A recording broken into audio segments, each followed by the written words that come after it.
تو ضرورت اس بات کی ہے کہ ذکر مصطفیٰ اور محبت رسول کے ساتھ ساتھ ہم اطاعت کا بھی جذبہ رکھیں۔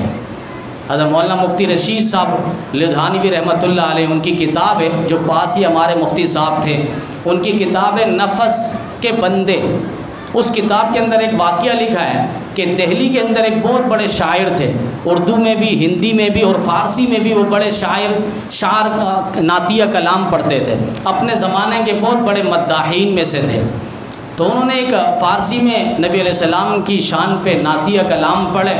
اب وہ نعتیہ کلام اتنا مشہور ہوا کہ ایران کے جو فارسی شاعر تھے انہوں نے سنا، اور سننے کے بعد ان کے دل میں ایک امنگ پیدا ہوئی، یار یہ کتنا عاشق رسول ہے اور کتنا عارف باللہ ہے اور صاحب نسبت بزرگ معلوم ہوتا ہے، اس سے ملاقات ہونی چاہیے۔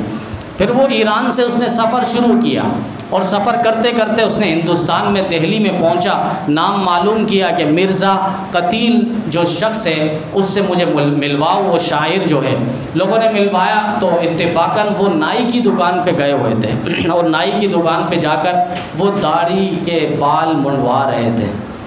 اب یہ فارسی شاعر جو ایران سے آیا وہ حیران ہوا کہ یہی شاعر ہے جو نبی علیہ السلام پر نعتیہ کلام پڑھتا ہے۔ یہ نعتیہ کلام پڑھنے والا جو فارسی شاعر تھا،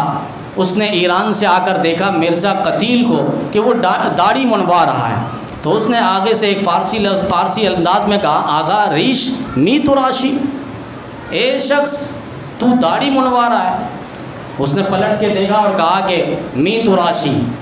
ولے دل کسے نمی خراشی، میں داڑھی منڈوا رہا ہوں، کسی کا دل نہیں دکھا رہا۔ اس نے یہ کہا تو آگے سے وہ ایران سے جو فارسی شاعر آیا ہوا تھا اس نے کہا کہ اے نادان دل سید دو عالم صلی اللہ علیہ وسلم می خراشی،